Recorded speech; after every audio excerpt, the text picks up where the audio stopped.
வணக்கம் அன்பு நண்பர்களே. ஓம் அஸ்ட்ரோ தமிழ் நண்பர்கள் அனைவரையும் அன்போடு வரவேற்கிறோம். மாத ராசி பலன்களை நீங்கள் தெரிந்து கொள்வதற்கு எங்களது சேனலை சப்ஸ்கிரைப் செய்து கொள்ளுங்கள். இப்போ நம்ம பார்க்க போகிறது பார்த்திங்கன்னா ஆடி மாதத்திற்குண்டான ராசி பலன்களை தான் நம்ம பார்க்க போகிறோம். மிதுன ராசி மிதுன லக்கண அன்பர்களுக்கு இந்த ஆடி மாதம் எந்த மாதிரியான ஒரு பலன்களெல்லாம் உங்களுக்கு ஏற்பட போகுது அப்படின்னு பார்க்குறதுக்கு முன்னாடி கிரகங்களுடைய அமைப்புகளை பார்த்துருவோங்க. அப்போ இந்த 2026ஆம் ஆண்டில் ஆடி மாதத்தில் ஜூலை 17ஆம் தேதியிலிருந்து ஆகஸ்ட் 17 வரைக்கும் உங்களுக்கு இந்த ஒரு மாத காலகட்டங்கள் ஆடி மாதம்ங்க. அப்போ மிதுனராசிக்காரர்களுக்கு கிரகங்களுடைய சஞ்சாரத்தின்படி பார்த்தீங்கன்னா பொருளாதார முன்னேற்றங்கள் ஏற்பட காண்பீங்க.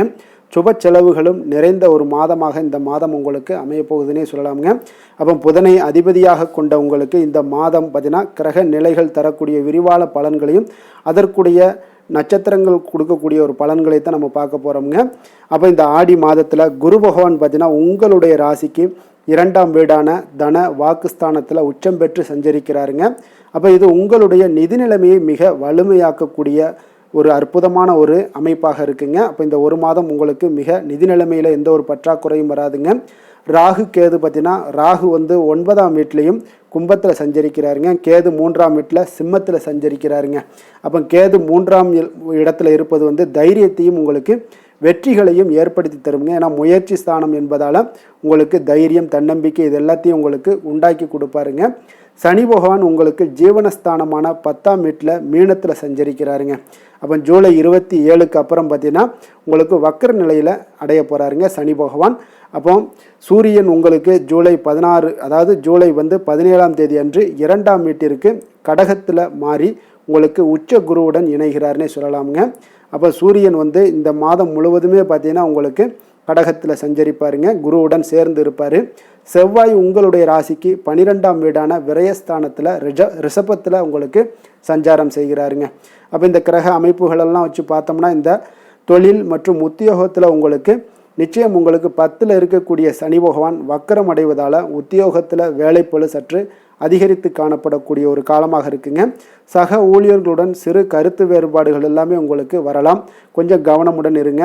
எனினும் பார்த்தீங்கன்னா உங்களுக்கு 2ல் உச்சக்குரு இருப்பதால் உங்களுடைய பேச்சாற்றலால் அனைத்தையுமே நீங்கள் எளிதாக சமாளிச்சிடுவீங்கன்னே சொல்லாமுங்க. அப்போ 2ல் உச்சமாக இருக்கக்கூடிய குருவால் உங்களுக்கு எந்த ஒரு காரியத்தையுமே எளிதாக சமாளிக்கக்கூடிய ஒரு வாய்ப்பும் ஏற்படுது. வியாபாரத்தில் புதிய முதலீடுகளை எல்லாம் நீங்கள் பிற்பாதியில் செய்வது நல்லதுங்க. இந்த மாதத்துடைய பிற்பாதியில் கூட்டு தொழிலில் சுமாரான ஒரு லாபங்கள் எல்லாம் கிடைக்கக்கூடிய ஒரு வாய்ப்பும் இருக்குங்க. அப்போ நிதி நிலைமை வருமானம் இந்த மாதிரியான விஷயங்கள் எல்லாம் பார்த்தீங்கன்னா இந்த மாதம் மிகவும் உங்களுக்கு சிறப்பாக இருக்கும்னே சொல்லலாமுங்க. தனஸ்தானத்தில் குரு உச்சம் பெற்று காணப்படுகிறாருங்க. சூரியனுடன் இணைவதால் உங்களுக்கு பணப்புழக்கம் இரட்டிப்பாகக்கூடிய ஒரு வாய்ப்பும் ஏற்படுதுங்க. அப்போ வராது என்று நினைத்த நீங்கள் பழைய கடன்கள் கூட இந்த காலகட்டங்களில் வசூலாகக்கூடிய ஒரு வாய்ப்பும் உண்டாகுது. ஆனால் இந்த செவ்வாய் 12ல் இருப்பதால் சுப செலவுகள், மருத்துவ செலவுகள் அல்லது வீடு வாகனம் பழுதுபார்ப்பு செலவுகள் என சில விரய செலவுகள் எல்லாமே உங்களுக்கு தேடி வரக்கூடிய ஒரு வாய்ப்பும் இருக்குதுங்க. குடும்ப உறவுகள்லாம் எப்படி இருக்குது அப்படின்னு பார்த்தோம்னா இந்த மாதம் 2ஆம் வீட்டில் சூரியனும் குருவும் சேர்க்கை பெற்று இருப்பதால் குடும்பத்தில் சுபகாரியங்கள், திருமணம், குழந்தை பாக்கியம் இந்த மாதிரியான விஷயங்கள் எல்லாமே உங்களுக்கு கைகூடி வரக்கூடுங்க. 3ல் கேது இருப்பதால் உங்களுடைய தைரியம் அதிகரிக்கக்கூடும், சமூகத்தில் அந்தஸ்து உயரக்கூடிய ஒரு வாய்ப்பும் இருக்குங்க. இளைய சகோதரர்கள் வழியில் நல்ல ஆதரவுகள் எல்லாமே கிடைக்கக்கூடிய ஒரு வாய்ப்பும் காணப்படுது. கணவன் மனைவிக்கிடையே பார்த்தீங்கன்னா நல்ல அந்யோன்யம் உங்களுக்கு உண்டாகக்கூடும். குடும்பத்தில் மகிழ்ச்சிகள் நிறைந்து காணப்படக்கூடிய ஒரு மாதமாக இருக்குங்க. ஆரோக்கியத்தை பொறுத்தளவுக்கு பார்த்தீங்கன்னா இந்த மாதம் செவ்வாய் 12ல் சஞ்சரிப்பதால் உடல் உஷ்ணம், கண் எரிச்சல், தூக்கமின்மை, அஜீரண கோளாறுகள் இந்த மாதிரியான கோளாறுகள் எல்லாமே வரலாமுங்க. அதனால் இரவு நேர பயணங்களை எல்லாம் தவிர்த்துருங்க. உணவு கட்டுப்பாடும் தியானமும் உங்களுக்கு மன அமைதியை தருங்க. அதே போல் உங்களுக்கு தூக்கத்தை அதாவது நீங்கள் ரெஸ்ட்டு எடுத்துக்கூடிய ஒரு காலமாக இருக்குங்க. எந்த ஒரு விஷயத்தையும் நீங்கள் இரவில் நீங்கள் விரைவாக தூங்குவது மிக நன்மைகளை தருங்க.